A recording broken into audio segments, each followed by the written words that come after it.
What if the heroes we honor, the dreamers, the freedom fighters, the revolutionaries, were not only betrayed by society, but systematically hunted by their own government?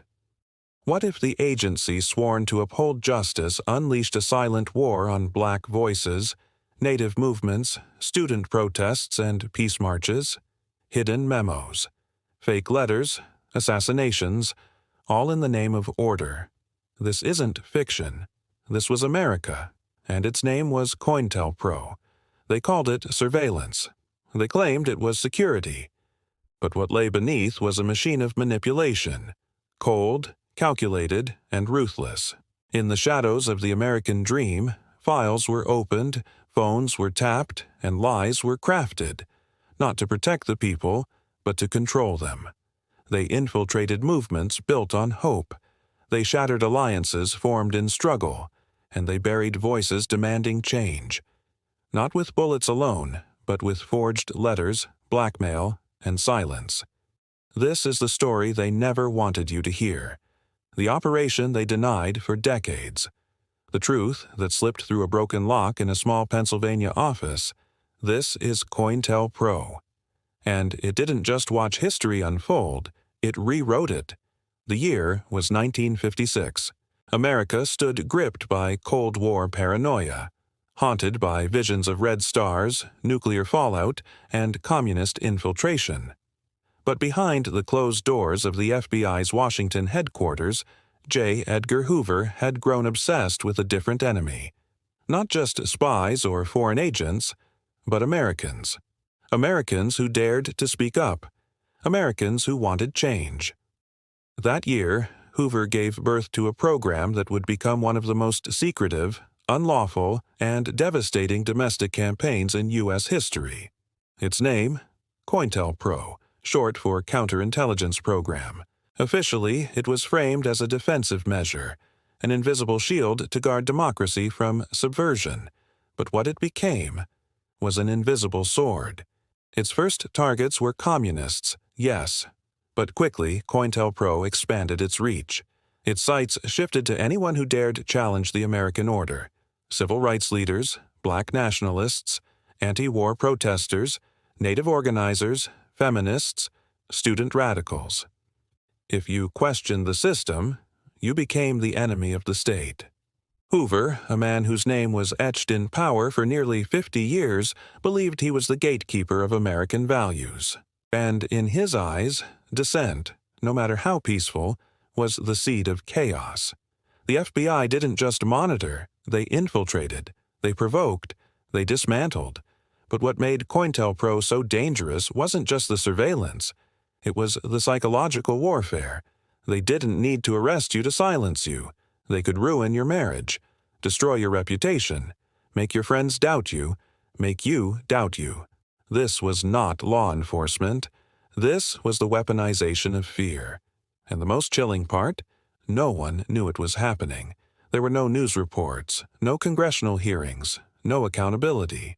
For nearly 2 decades, COINTELPRO operated like a ghost in the machine, shaping politics, crushing movements, and hiding behind the illusion of freedom. This was not just the birth of a secret war. It was the moment America turned its sights inward and quietly declared war on its own citizens. He preached peace. He dreamed of equality. He marched not with weapons, but with words. Yet, to the most powerful law enforcement agency in the country, Dr. Martin Luther King Jr. was not a hero. He was a threat. By the early 1960s, the civil rights movement was shaking the very foundation of Jim Crow America. Birmingham, Selma, Washington, D.C. And at the heart of this rising tide stood one man with a voice so powerful it echoed across the world. But behind closed doors at the FBI, J. Edgar Hoover viewed Dr. King differently. To Hoover, King wasn't a unifier. He was a dangerous radical. He feared King's growing popularity. He feared the power of a man who could move millions without ever lifting a fist. He feared what King represented, a challenge to the American status quo. And so, Hoover made a choice. In 1963, just weeks after the historic I Have a Dream's speech, COINTELPRO opened a file on Martin Luther King Jr. The campaign was relentless. Illegal wiretaps were placed in his home, his office, and even hotel rooms. FBI agents followed him, listened to his conversations, and recorded every private moment they could capture. But surveillance was only the beginning. They forged letters, vicious, poisonous lies meant to fracture his inner circle. They mailed anonymous threats to derail his marriage. They fed rumors to journalists, hoping to spark scandal. And then came the darkest move of all. In 1964, Dr. King received a mysterious package in the mail. Inside was a tape recording, captured from FBI surveillance, along with a chilling anonymous letter. It read, in part, "There is only one thing left for you to do. You know what it is. You are done. There is but one way out for you." The message was clear. The FBI was urging him to commit suicide. This wasn't the work of rogue agents. This was sanctioned, structured, signed off at the highest levels. King pressed forward anyway. Despite the surveillance, the threats, and the crushing psychological warfare, he did not break. He marched. He spoke. He hoped. Until April 4th, 1968. A bullet silenced the voice they couldn't control. To this day, questions linger about what the government truly knew in those final days. But the fact remains, as Martin Luther King Jr. preached love and justice, his government was working to destroy him from the inside out. And he was not alone. King was only the beginning. They wore leather jackets, carried law books in one hand and rifles in the other. They watched the police who watched their people. To some, they were revolutionaries. To others, they were a threat. But to the FBI, they were target number one. The Black Panther Party, founded in 1966 by Huey P. Newton and Bobby Seale, was not just a militant organization. It was a movement forged in the crucible of injustice, born on the streets where black bodies bled without justice. Their mission was direct: self-defense, survival, and liberation. They fed the hungry with free breakfast programs. They opened community health clinics in neighborhoods the state had forgotten. They educated children, patrolled the streets, and demanded dignity. But to J. Edgar Hoover, the Panthers weren't feeding children. They were feeding a revolution. He called them the greatest threat to the internal security of the United States. And COINTELPRO was unleashed with lethal precision. The Panthers were watched. They were infiltrated. They were turned against each other. Informants were embedded at every level.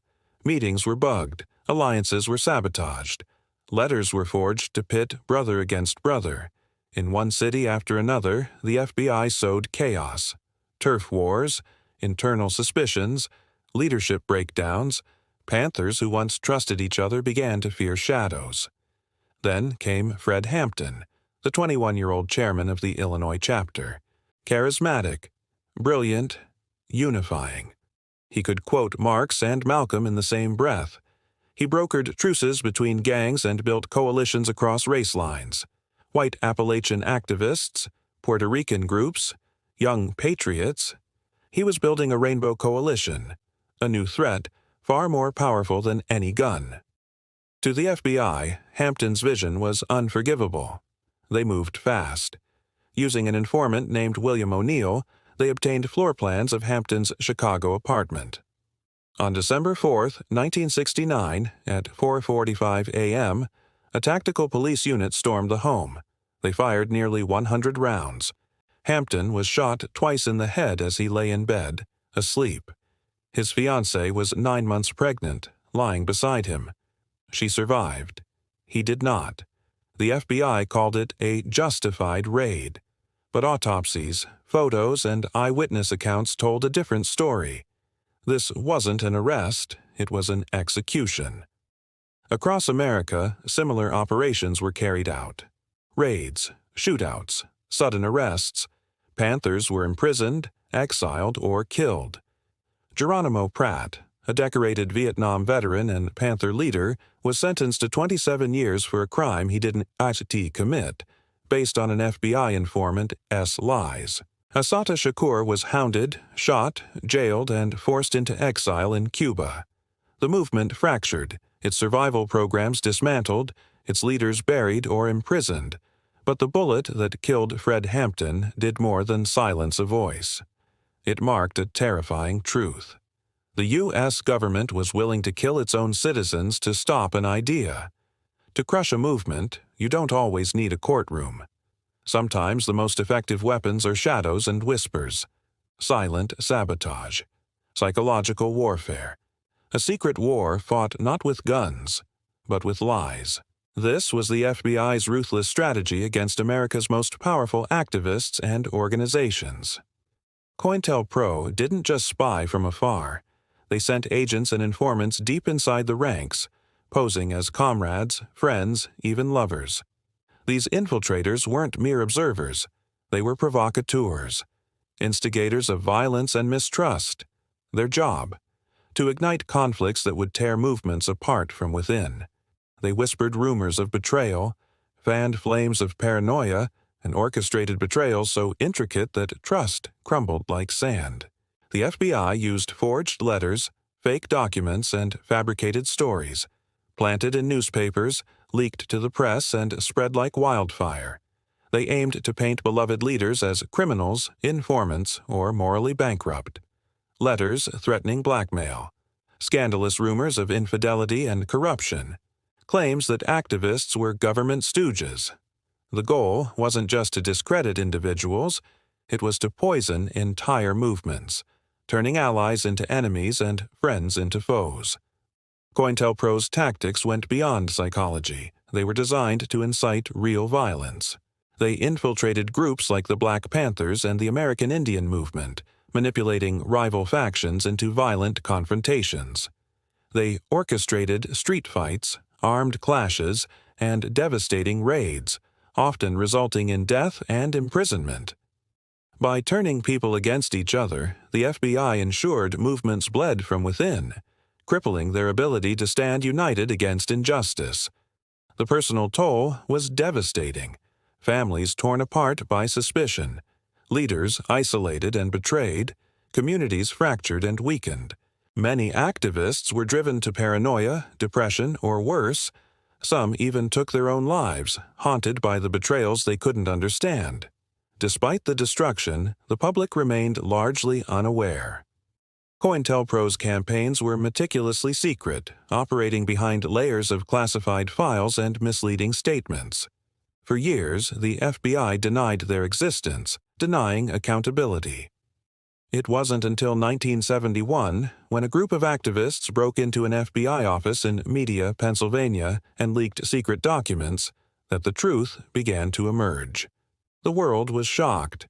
What was once whispered in fear became undeniable fact. The government had waged a covert war on its own citizens, using lies, manipulation, and violence to crush the fight for justice. For decades, COINTELPRO operated like a ghost in the machinery of American democracy, silent, unseen, and deadly. But what happens when shadows are pierced by light? When a hidden war, waged in secrecy, is thrust into the glaring spotlight? In March of 1971, a small group of activists took a bold, dangerous step. They broke into an FBI office in Media, Pennsylvania, not looking for riches, but for truth. What they uncovered was staggering. Thousands of secret documents, memos, and recordings detailing COINTELPRO's covert operations against civil rights leaders, anti-war activists, and countless others. For the first time, the public saw proof of a government not protecting its people, but targeting them. The revelations ignited outrage. Was the FBI protecting the country, or undermining it? Leaders like Martin Luther King Jr., Malcolm X, and the Black Panthers, once celebrated by many, were revealed to be targets of systematic harassment and sabotage. Americans were forced to confront a terrifying truth. Their government had been spying on its own citizens, breaking laws, and destroying lives, all under the banner of national security. Under pressure, Congress launched investigations, led by Senator Frank Church. The hearings exposed COINTELPRO's illegal tactics, illegal wiretaps, forged documents, and dirty tricks designed to disrupt and destroy. J. Edgar Hoover's legacy was called into question. His empire of fear laid bare. The damage was deep and lasting. Movements had been weakened, lives had been ruined, and a nation's trust in its own institutions was broken. But the exposure also sparked change. New laws were enacted to restrict intelligence agencies' power and protect citizens' rights. Whistleblowers were more celebrated, and a vigilant public demanded transparency. Yet the story doesn't end there. The scars of COINTELPRO remain etched in American history, a chilling reminder of how power can corrupt and how easily freedom can be stolen in the name of security. And as new movements rise today, the echoes of that secret war warn us to stay vigilant, because the shadows can always return. COINTELPRO ended decades ago, but its echoes still haunt America's democracy. A chilling legacy of power wielded without conscience and justice denied in silence. The secret war left scars deeper than the public eye could see. It shattered lives, leaders betrayed by their own government, families torn apart, movements fractured. Though COINTELPRO was officially disbanded, many agents and officials responsible escaped accountability. The nation faced a painful question. How do you heal a democracy betrayed from within? COINTELPRO planted seeds of distrust that still bloom today. Communities once targeted by the FBI's covert war learned to watch their backs. A mistrust of institutions passed down through generations. Today, surveillance programs continue to raise questions. Are we truly protected, or are our freedoms quietly being stripped away? Amidst the destruction, countless activists persevered. Fred Hampton's dream of a rainbow coalition, though crushed, inspired future generations to fight for unity and justice. The courage of those imprisoned, exiled, or silenced remains a testament to the human spirit's refusal to be broken. Their stories, once buried, now emerge as beacons, illuminating the price of resistance and the ongoing fight for equality. COINTELPRO is a cautionary tale about the fragile balance between security and liberty. It warns of the dangers when power operates unchecked, when fear eclipses justice. It challenges us to question authority, demand transparency, and protect civil rights vigilantly. The legacy of COINTELPRO is not just a relic of the past. It's a living warning. New movements rise, new voices demand change, and the fight for justice continues under the ever-watchful eye of history. The shadows may linger, but so too does the light of resistance. The story of COINTELPRO is more than a chapter in history books. It's a dark mirror reflecting the fragile soul of democracy itself. A government's secret war on its own people, fought not with open battlefields, but in whispers, shadows, and broken trust. For years, countless Americans lived under a cloud of fear and suspicion, targeted simply for demanding equality, justice, and peace. Leaders were hunted, movements sabotaged, and voices silenced, all hidden beneath a veneer of patriotism. This wasn't just a fight against radicals or revolutionaries. It was a ruthless assault on the very idea of freedom. The true cost of COINTELPRO was measured in shattered lives and lost dreams. Families broken by betrayal, communities fractured by deception, and a nation forced to reckon with the betrayal from within. Yet it also sparked awakening. When the shadows were finally pierced by light, America was forced to confront uncomfortable truths about power, fear, and control. Today, COINTELPRO's legacy serves as both warning and inspiration. It reminds us that liberty is never guaranteed. It must be protected fiercely, questioned relentlessly, and guarded with courage. New generations inherit this history, not just as a tale of darkness, but as a call to action, to speak out against injustice, to hold power accountable, and to defend the rights that define us. In a world where surveillance grows ever more sophisticated and where the balance between security and freedom is constantly tested, the lessons of COINTELPRO resonate louder than ever. Will we allow history's shadows to repeat? Or will we rise, enlightened by the past, to forge a future where freedom truly reigns? The silent war may have ended, but the battle for justice and for the soul of America is far from over. The shadows of COINTELPRO still whisper warnings through history's darkest corridors, warnings we dare not ignore. If this hidden war on freedom and truth has shaken your understanding of power and justice, don't turn away now. Like and share this story to pull more secrets from the shadows and ignite the fight for transparency and accountability. Subscribe and join us on this journey into the untold histories that shape our world, because the battles we don to see are often the ones that define us. And now, we want to hear from you. What truths do you think are still buried in the shadows? What rights do you believe are at risk today? Speak out in the comments, because the fight for justice is far from over, and your voice could be the spark that changes everything. Remember, history repeats itself unless we learn from it. Will you help keep the light burning